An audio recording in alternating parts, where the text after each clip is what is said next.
சுத்தியல் இருக்குல்ல, சுத்தியல் போய் சாவி கிட்ட கேட்டுச்சான். சுத்தியல் போய் சாவி கிட்ட கேக்குது, நான் உன்னை விட பலசாலி தானே? ஆமா. நான் உன்னை விட ஸ்ட்ரென்த் ஆனவன் தானே? ஆமா. உன்னை விட பெரியவன் தானே? ஆமா.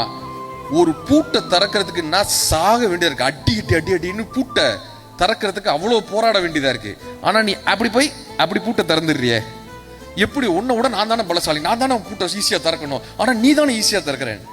சாவியினுடைய பதில் சொன்னதான் சாவி, நீ பூட்டை திறக்க பூட்டோட தலையில அடிக்கிற, உன்னுடைய வலிமையை காட்டுற, ஆனால் நான் பூட்டை திறப்பதற்கு அதன் இதயத்தை தொடுகிறேன்.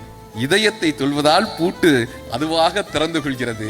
யார் ஒருவன் இப்படியான மனிதர்களினுடைய இதயத்தை தொடுகிறாரோ அவரால் மட்டும்தான் அந்த வாழ்க்கையை திறக்க முடியும் என்று சாவி கத்துக் கொடுத்து போச்சுன்னாங்க. இதயம் என்பது சதைதான். அங்க ஐயா தான் எழுதியிருப்பார், கவிஞரை எழுதியிருப்பார், இதயம் என்பது சதைதான் என்றால் எரிதழல் தின்றுவிடும், அன்பின் பாதை இதயம் என்றால் சாவை வென்றுவிடும்.